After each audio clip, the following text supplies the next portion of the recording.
السلام عليكم ورحمة الله وبركاته. الحمد لله والصلاة والسلام على رسول الله وبعد. أعوذ بالله من الشيطان الرجيم. بسم الله الرحمن الرحيم. ساتویں حدیث توبہ کے وجوب کا بیان. عن الأغر بن يسار المزني رضي الله عنه أنه قال قال رسول الله صلى الله عليه وسلم يا أيها الناس توبوا إلى الله فإني أتوب إلى الله في اليوم 100 مرة. رواہ مسلم. حضرت اغر ابن یسار مزنی رضی اللہ تعالیٰ عنہ سے مروی ہے، کہتے ہیں کہ رسول اللہ صلی اللہ علیہ وسلم نے فرمایا، لوگو تم اللہ سے توبہ کرو، میں دن میں 100 بار توبہ کیا کرتا ہوں. مسلم شریف کی روایت ہے. یہ حدیث ہر شخص پر توبہ کے واجب ہونے پر دلیل ہے، کیونکہ توبو یہ امر کا صیغہ ہے اور امر وجوب کے لیے ہوتا ہے. فرمانے والی تعالی ہے وَتُوبُوا إِلَى اللَّهِ جَمِيعًا أَيُّهَا الْمُؤْمِنُونَ لَعَلَّكُمْ تُفْلِحُونَ. دوسرے مقام پر رب تعالی نے ارشاد فرمایا وَأَنِ اسْتَغْفِرُوا رَبَّكُمْ ثُمَّ تُوبُوا إِلَيْهِ. چونکہ ہر انسان سے گناہ اور اللہ کے اطاعت میں کوتاہی ہوتی ہی ہے، لہذا ہر شخص کو توبہ کرنی چاہیے. یاد رہے کہ توبہ جس طرح گناہ کے کام کرنے کے بعد کرنی چاہیے، اسی طرح بھلائی کے معمور بھی کاموں کے چھوٹ جانے پر بھی کرنی چاہیے. توبہ فوری طور پر واجب ہے، اس میں تاخیر کرنی جائز نہیں، کیونکہ انسان نہیں جانتا کہ اسے موت کب آ جائے. توبہ فوری طور پر واجب ہے، اس میں تاخیر نہیں کرنی چاہیے، کیونکہ انسان نہیں جانتا کہ اسے موت کب لاحق ہو جائے. اور یہ بات بھی ہے کہ برائی کو کھینچتی ہے، جس سے کہ برائی پر اصرار لازم آتا ہے. اس طرح سے دل بھی سخت ہو جاتے ہیں، اور یہ اللہ تعالیٰ سے دوری کا سبب بھی ہوتا ہے اور ایمان کی کمزوری کا باعث بھی، کیونکہ یہ فرما برداری سے بڑھتا ہے اور معصیت سے کم ہوتا ہے. لہٰذا مسلمانوں کو چاہیے کہ وہ اس ماہ مبارک کو اللہ سے توبہ کرتے ہوئے اس کی طرف رجوع کر کے کریں. اس ماہ مبارک کو اللہ سے توبہ کرتے ہوئے اس کی طرف رجوع کر کے ختم کریں. وہ کام کریں جو اللہ تعالیٰ کو پسند ہوں، جن سے وہ ناراض ہوتا ہو ان کاموں سے بچیں، اور اس ماہ کے باقی دنوں میں ابتدائی ایام میں حاصل شدہ کوتاہی کی تلافی کریں اور اپنے خالق کے دروازے پر عاجز بندے کے مانند کھڑے ہوں اور اس کے سامنے انکساری، عاجزی اور خوف ظاہر کریں. توبہ نصوح، سچی توبہ جس کے لیے اللہ تعالیٰ نے حکم فرمایا ہے، اس کی 5 شرطیں حسب ذیل ہیں. پہلی شرط اخلاص کا پایا جانا، بہین طور کی توبہ کا مقصد صرف اور صرف اللہ کی رضامندی کا حصول ہو، اور گناہ سے توبہ اللہ کی فرما برداری کرتے ہوئے اس کی محبت میں اس کی تعظیم کے خاطر ہو. بندہ اس کے ذریعے اللہ تعالیٰ کے ثواب کا طالب ہو اور عذاب سے خائف ہو. نمبر 2، جس برائی میں ملوث تھا اسے ترک کر دے. اگر کوئی حرام کام کر رہا تھا تو اس سے فوراً باز آ جائے.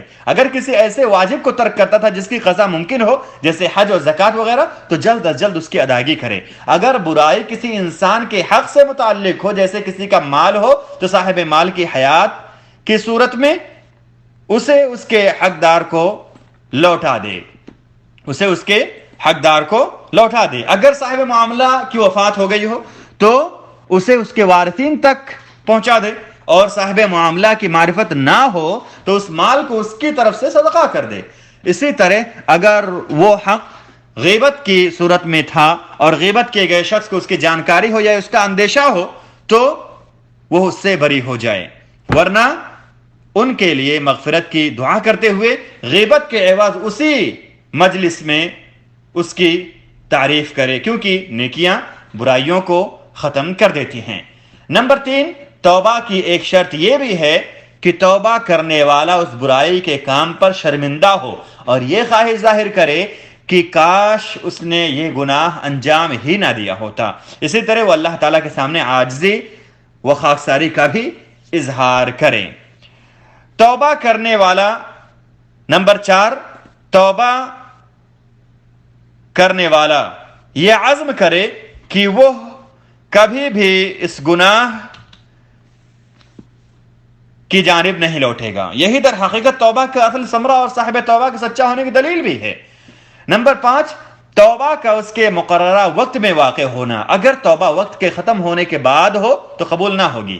اس کی دلیل حضرت ابو ہریرہ رضی اللہ تعالیٰ عنہ سے مروی ایک حدیث وارد ہے، جس میں ہے کہ رسول اللہ صلی اللہ علیہ وسلم نے ارشاد فرمایا جس نے سورج کے مغرب سے طلوع ہونے سے قبل توبہ کر لی اس کی توبہ اللہ قبول کرتا ہے. اور حضرت عبداللہ ابن عمر رضی اللہ عنہ سے مروی ہے کہ رسول اللہ صلی اللہ علیہ وسلم نے فرمایا اللہ تعالیٰ بندے کی توبہ کو اس وقت تک قبول کرتا ہے جب تک کہ غرغرے کی حالت نہ ہو، یعنی بندے کی روح حالت تک نہ پہنچ جائے۔ اس وقت انسان کی حالت اس مریض کی سی ہو جاتی ہے جو کسی چیز سے غرارہ کر رہا ہو۔ واللہ اعلم۔ اے اللہ، اے ہمارے رب، تجھے گناہ گار کے گناہ سے کوئی نقصان نہیں پہنچتا، اور نہ ہی فرما بردار کی فرما برداری سے تجھے کوئی فائدہ ہی ہوتا ہے۔ ہمیں توبہ اور اپنے جانب رجوع کی توفیق عطا کر۔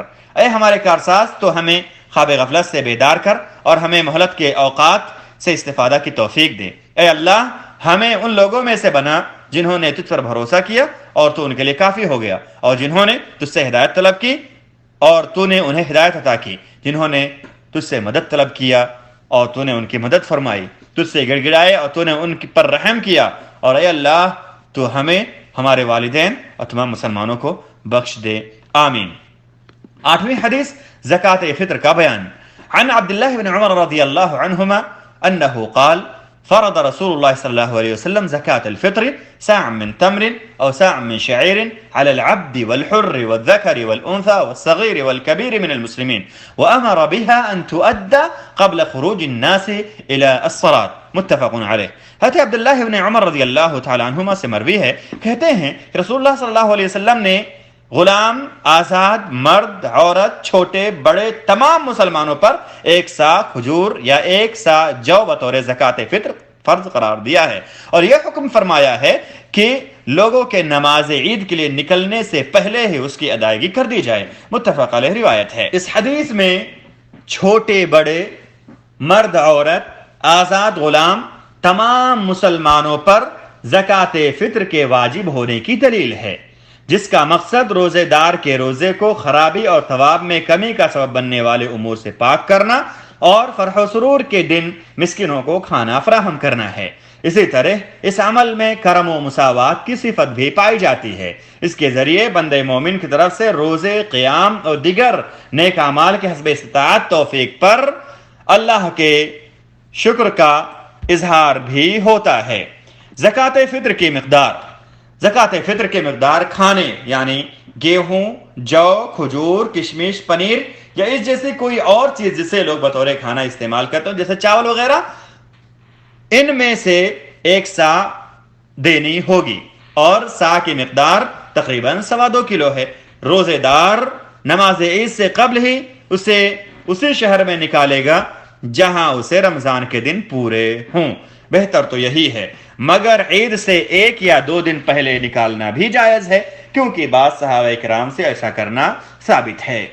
امام ابو داؤد رحمہ اللہ فرماتے ہیں کہ میں نے ایک شخص کو امام احمد رحمہ اللہ سے نماز عید سے قبل زکوٰۃ کی ادائیگی سے متعلق دریافت کرتے ہوئے سنا، تو انہوں نے کہا کہ ابن عمر رضی اللہ عنہما عید کے 1 یا 2 دن پہلے نکالا کرتے تھے، اور حدیث کے راوی بھی وہی ہیں۔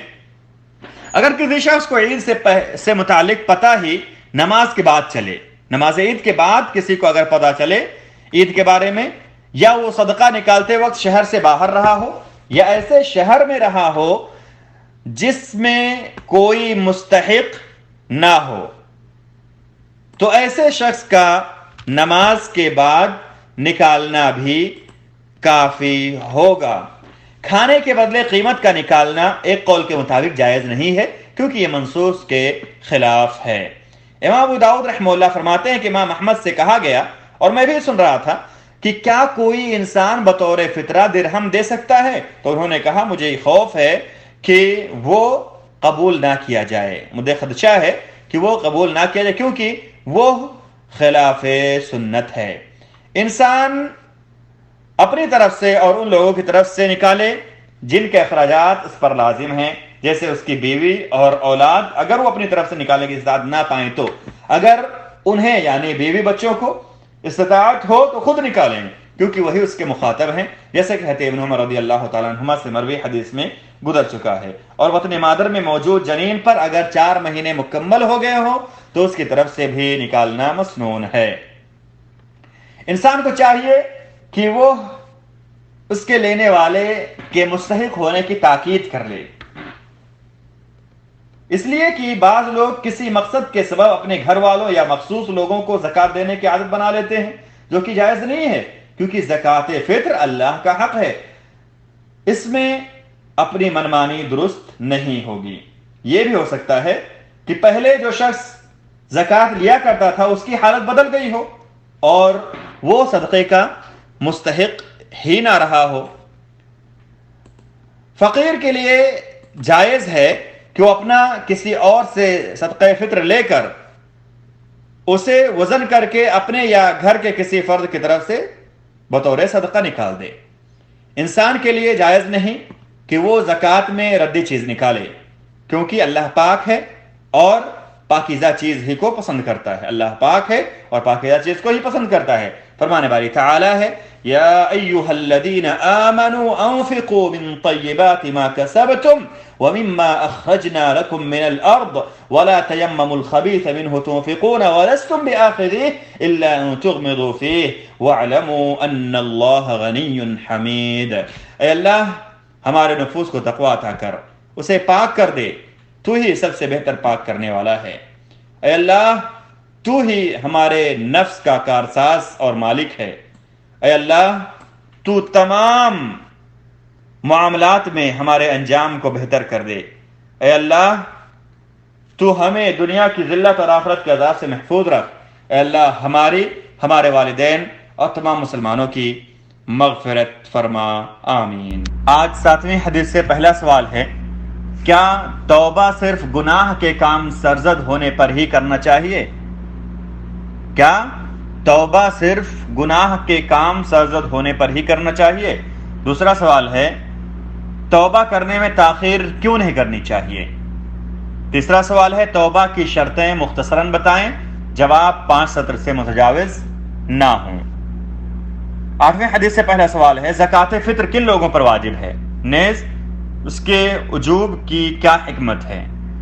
دوسرا سوال ہے، زکوٰۃ فطر کی فی کس مقدار کیا ہوگی؟ فی شخص یعنی ہر شخص کے طرف سے کتنا نکالنا ہوگا، اور اس کے نکالنے کا وقت کیا ہے، کس وقت میں نکالنا ہے؟ بہتر اور جائز جو بھی آپ سمجھ میں آئے آپ کو وہ بتائیں۔ تیسرا سوال ہے، کیا فقیر آدمی دوسروں سے لی ہوئی اشیاء کو اپنی طرف سے بطور صدقہ فطر نکال سکتا ہے؟ یہ آج کے سوالات ہیں۔ واللہ اعلم، صلی اللہ وسلم علی نبینا محمد وعلی آلہ وصحبہ اجمعین۔ سبحانک اللہم بحمدک، اشہد ان لا الہ الا انت، استغفرک واتوب الیک۔ ہم آپ سے اپیل کرتے ہیں کہ حکومت کی طرف سے کورونا وائرس سے بچاؤ کے لیے جو گائیڈ لائنز آپ کو دی جا رہی ہیں اس پر عمل کریں، حکومت کا ساتھ دیں، اور یاد رہے کہ کورونا وائرس کا علاج یہی ہے کہ ہم گھر میں رہیں اور اللہ سے دعا کریں، اللہ ہمیں ہر پریشانی اور مصیبت سے محفوظ رکھے۔